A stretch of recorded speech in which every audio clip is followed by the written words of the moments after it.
संसार म्हटलं की भांडण हे आलंच. प्रत्येक पती पत्नीमध्ये वाद होत असतात. काही वेळा ते पेल्यातलं वादळ ठरतं, पण काही वेळा रौद्र रूप धारण करतं, ज्यात सगळंच उद्ध्वस्त होण्याची भीती असते.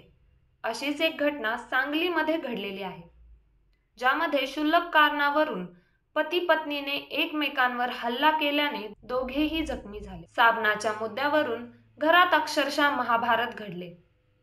पतीने पत्नीच्या थोबाडीत मारली तर तिने त्याचा अंगठाच फोडला आणि अखेर हा सगळा मामला पोलिसात गेला.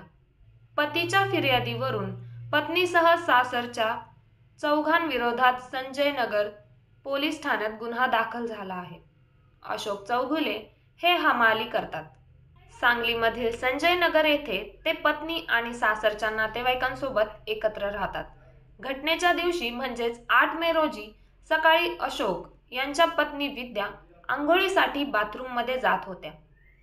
तेव्हा तिने तिच्या पतीला अशोक यांना साबण कुठे आहे अशी विचारणा केली.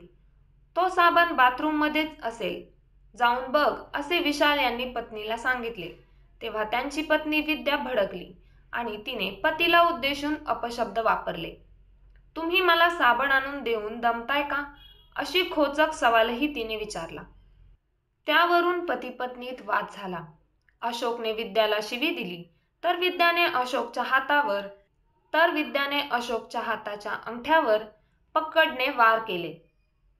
या भांडणात सासरचे मध्ये पडले आणि अशोक यांचे सासू सासरे चुलत सासरे यांनीही अशोकला दमदाटी केली.